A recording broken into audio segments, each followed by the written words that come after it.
जैसा कि हमारे पास में बेबी है, ये जॉन्डिस है और हमको उसको फोटोथेरेपी मशीन से देना है। तो फोटोथेरेपी देने के लिए क्या क्या चीज़ें चाहिए होती है, किन किन चीज़ों का अपन को ध्यान रखना होता है, ये अपन आज इस वीडियो में देखेंगे।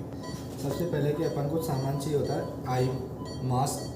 ये क्यों चाहिए होता है? क्योंकि अपन को आइज को क्लोज बंद करने के लिए, क्योंकि जो रेडिएशन किरण होती है तो आइज पे पड़ती है तो आइज खत्म ख़राब होने का, रेडनेस होने का इनका डर रहता है। तो अपन कवर करके रखेंगे तो ये डर नहीं रहेगा।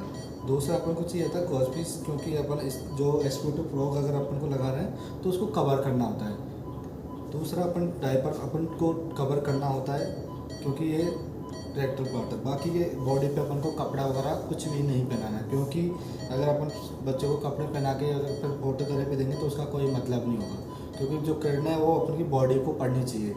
तो अगर कपड़े पहना देंगे तो बॉडी पे पड़ेगी नहीं, तो उसका कोई मतलब नहीं निकलेगा। तो इससे अपन को सारे कपड़े उतार देने हैं बेबी के, सिर्फ ओनली डायपर पहनाना है। सबसे पहले अपन डायपर पहनाने के बाद में अपन सबसे पहले करेंगे आइज कवर। आइज कवर करने के लिए हमारे पास ये होते हैं, कई जगह ये नहीं होते तो अपन बैंडेज की भी बना सकते हैं ना, लेकिन सबसे बेस्ट होता है ये इजीली मिल जाता है। तो ये इससे चुभने का डर नहीं रहता, ज़्यादा टाइट होने का डर नहीं रहता। कई बार अपन ज़्यादा टाइट बांध देते हैं तो बच्चे की गर्दन पिचक जाती, तो वो डर नहीं रहता। कंफर्टेबली आराम से कवर हो गई है। सेकंड ऑप्शन पे अपन को करना होता है ब्रॉक को कवर, क्योंकि इसको कवर करने से बच्चा ठीक होता है। और फोटोथेरेपी देने से कई बार ऐसा देखा गया है कि सेचुरेशन थोड़ा सा डिप साइड करता, तो वो कोई दिक्कत नहीं, क्योंकि फोटोथेरेपी जो रेडिएशन होती है उसकी वजह से ये होती है। अपन इसको थोड़ा सा सेट करने के लिए माइक्रोपोर भी यूज़ कर सकते हैं ना।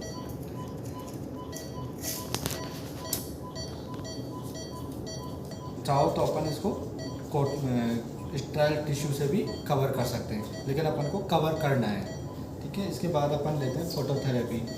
फोटोथेरेपी का अपन को ध्यान रखना है कि एक तो अपन को हीटर के जस्ट नीचे नहीं रखना, क्योंकि हीटर के नीचे रखेंगे तो इसके ऊपर हीट पड़ेगी। हीट पड़ने से ये LED खत्म, हीट होने की वजह से LED डिस्प्ले जाने का डर रहता है। तो इसलिए अपन को ये ध्यान रखना है कि हीटर से थोड़ा सा दूर रहे।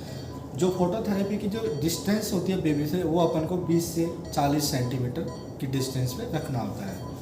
उसके बाद में अपन को इसको ऑन करना होता है। साइड में बटन होता है इसका, तो अपन को ऑन करने के बाद में इस तरीके से सेट करना होता है जो सारी किरणें बेबी के बॉडी पे पड़े। बॉडी पे पड़ने के बाद में कई बार ये देखा गया है फोटोथेरेपी देने के बाद में हल्के से रैशेज होना, बॉडी पे थोड़ा सा कलर चेंज होना, जैसे वाइट होना, बॉडी ग्रीनिश होना, ये सब नॉर्मल कॉम्प्लिकेशन होते हैं। तो ये कोई घबराना नहीं है। बेबी को फोटोथेरेपी पे हर 2 घंटे में फीड कराना बहुत ज़रूरी है, क्योंकि नहीं तो डिहाइड्रेशन हो जाएगा तो बच्चा शॉक में चल जाएगा। इसलिए अपन को फीड कराना ही है। मेन फोटोथेरेपी का ध्यान रखना डिस्टेंस का और हीटर का। हीटर के जस्ट नीचे नहीं होनी चाहिए, डिस्टेंस ज़्यादा ऊपर नहीं होना चाहिए तो ज़्यादा नीचे भी नहीं होना। अपन को 20 से 40 की डिस्टेंस पे रखना होता है। ठीक है ना? ओके, धन्यवाद।